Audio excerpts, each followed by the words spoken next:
In the next slides I will give a bit more details per category. First we will look at metals and their alloys. Metals are retrieved from the earth by mining. In the figure top left you see this activity in an open mine pit. From rock, the iron has to be retrieved by the blast furnace process. In this process very high temperatures are achieved, which melts the iron from the rock. The liquid metal is then purified. Unwanted elements are removed and it is alloyed. Extra elements are added to the molten material to improve particular property. A similar process for aluminum is based on the electrolysis process. After purification and alloying, the molten metal has the right composition. It is casted and rolled in semi-finished products like sheet, plates, ingots, poles, blocks, etc. These semi-finished products are the input for manufacturing processes, which produces the required part or product. Metal alloys are well known and very good structural materials. They offer high strength and stiffness, are easy in production, both for low and high volumes, and are reasonably priced. Therefore, you can find them in numerous applications. If we confine ourselves to structures, then all major structural applications like ships, cars, bridges, aircraft, and a lot more can and have been made of metal alloys. The second category is polymers. Maybe not a category of materials for structural applications, though interesting, because it is one of the main ingredients for composites. They are macromolecular substances, built with high carbon-hydrogen dominated molecules. There are two major classes. First, thermoplastics. They consist of large molecular chains that are not chemically bonded. The bonds between the chains are rather weak and can be broken when temperature is increased.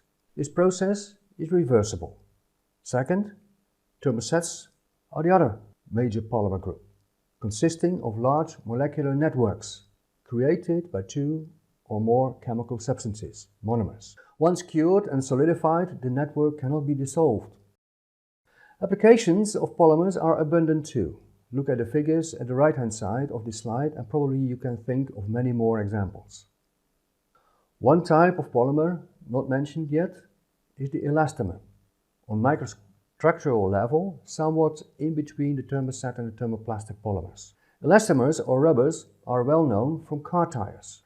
Polymers can also be processed into fibers, used in cloth and general industrial applications. The third category is ceramic materials. As already mentioned, these materials are often very brittle.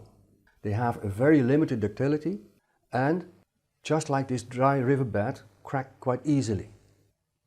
The ceramic material is often made of oxides, nitrides, carbides, of silicium or carbon or combinations of them. Typical examples of ceramic materials are window panes, porcelain cups, saucers, bricks, etc. Because of their composition, ceramics can be very hard materials, ideal for cutting tools. And they have a good temperature resistance, used in thermal protection systems of space vehicles like the Space Shuttle. Despite these good characteristics, ceramics are not often used in typical structural applications because it lacks flexibility and ductility. The last category is composites. A definition is the following.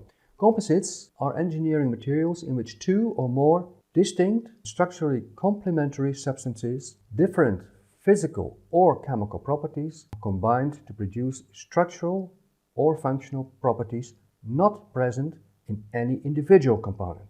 Keywords in this definition are two or more, distinct, complementary, and not present in any individual component. Bringing together two different components creates a new combination having additional properties. There are two classes of composites: fiber-reinforced polymers and hybrid materials. Fiber-reinforced polymers are polymers in which fibers are embedded in a matrix. The fibers are responsible for strength and stiffness. The polymer or matrix is responsible for the coherence, the load transfer between fibers, and for environmental protection. For the fibers, we can choose many different materials. Carbon, glass, and aramid fibers are often selected for aerospace applications. Other options might be metal fibers, polymer fibers like Dyneema, natural fibers like flax, and a lot more. Fibers can be purchased as short, long, and continuous fibers, and this fiber length has an important influence on the processing of composites. The second class are the hybrid materials. Now a third component is added, metal sheets. Such hybrids have alternating layers of fiber-reinforced polymers and metal sheets. Clair is a well-known hybrid material and is developed at the TU Delft. In this era, we are witnessing the transition from metal aircraft to composite aircraft. The latest designs of Boeing and Airbus, the 787 and the Airbus 350 respectively, are mainly made of composites. Both the wing and fuselage are made of carbon fiber reinforced polymers. Driving force for this change are the high specific properties, the different alternate manufacturing processes, and the prospect of cheaper aircraft.